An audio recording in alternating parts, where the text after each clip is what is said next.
Ya, halo semuanya, kembali lagi di series jurnal episode 6. Ya, saya tahu pasti teman-teman udah banyak sedikit bingung. Kok banyak banget konten-konten yang lain seperti ini, mana konten animasinya? Ya, sekali lagi ya teman-teman, sedikit klarifikasi kecil nih. Selagi animasi lagi diproduksi, saya memang akan fokus di produksi animasi. Tapi pertanyaan simpel lagi nih, kalau selama produksi animasi saya vakum, ibarat saya buat animasinya setengah bulan atau 1 tahun gitu ya, terus apakah selama itu juga channel saya akan kosong gitu kan agak mengkhawatirkan. Kita kan udah pernah ada dampaknya itu tahun lalu kan. Saya buat fokus, saya baru mulai 6 bulan atau setengah tahun atau berapa itu kan, saya vakum. Dan saat saya mau coba promosi trailer, Shopee beneran sepi. Jadi pelajaran bagi saya. Jadi selama produksinya dijalankan dan saya harus lulus dalam produksinya, tapi sebisa saya juga saya harus buat konten yang sekiranya bisa tetap menghidupkan channel ini gitu ya. Jadi makanya saya pikir konten apa ya? Apakah animasi? Kan agak lucu nih, lagi buat animasi, buat konten animasi.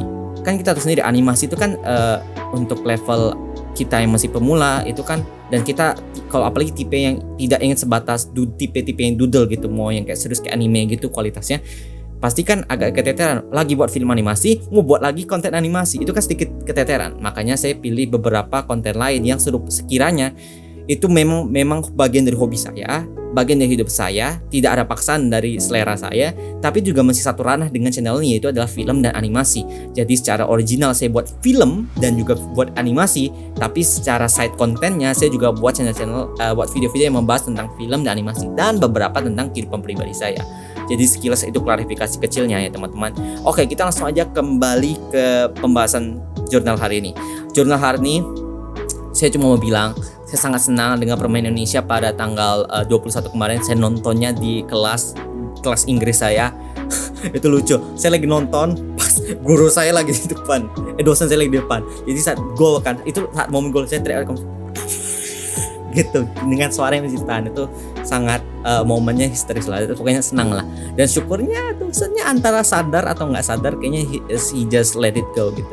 Anyway, setelah kemenangan itu, apalagi ya luar biasa ya kemenangan tuh dengan jersey yang baru. I think it was really great. Jadi pada malam ini setelah kemenangan di GBK, para penggawa Garuda harus bisa merebut lagi minimal seimbang, tapi saya harapkan bisa kemenangan yang baru lagi plus 3 poin lagi di kandang lawan. Ini adalah misi yang berat.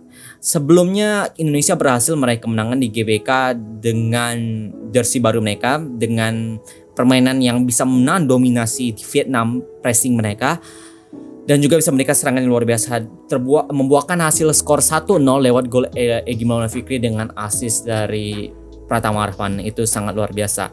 Tampil dengan jersey Erspo ya, itu jersey Erspo-nya rupanya sedikit ya, memang secara sekilas pertama kali diperkenalkan kita masih belum move on ya dengan Miles, dan kesannya masih kurang memuaskan. Tapi ketika dibawa mainkan cukup oke, not bad gitu ya. Tampaknya para penggawa Garuda juga telah banyak bilang ini sangat nyaman dan sangat tipis gitu, lebih breathable. Dan belum lagi debut dari Bang Tejo, Bang Nathan Joaon sama Bang Jayadi, Bang Jay Itzes, itu sangat keren. Apalagi menurut saya MVP dari match ini adalah Bang Jay Itzes, Bang Jayadi, karena dia kayak back Van Dijk gini, kayak back kelas dunia gitu. Apalagi ya dia kan main di Italia gitu ya. Jadi tenang gitu, rapi gitu, kayak rambutnya yang sangat klimis.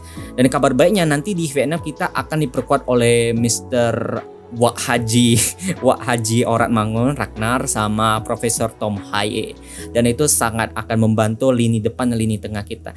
Tapi yang menjadi pertanyaan adalah apakah kita bisa meraih kemenangan atau minimal membuat permainan yang baik ketika banyak sekali pemain kita, pemain inti lagi, hampir setengah dari skuad utama kita itu yang sakit demam, sakit flu, dan beberapa cedera. Bahkan kiper kita yang awalnya 3, Adi Satrio, Nadio sama Riyandi. Nadio sama Riyandi juga sakit. Langsung terpaksa sisa Adi Satrio. Mungkin itulah kenapa Adi Satrio main di hari tanggal 21 kemarin.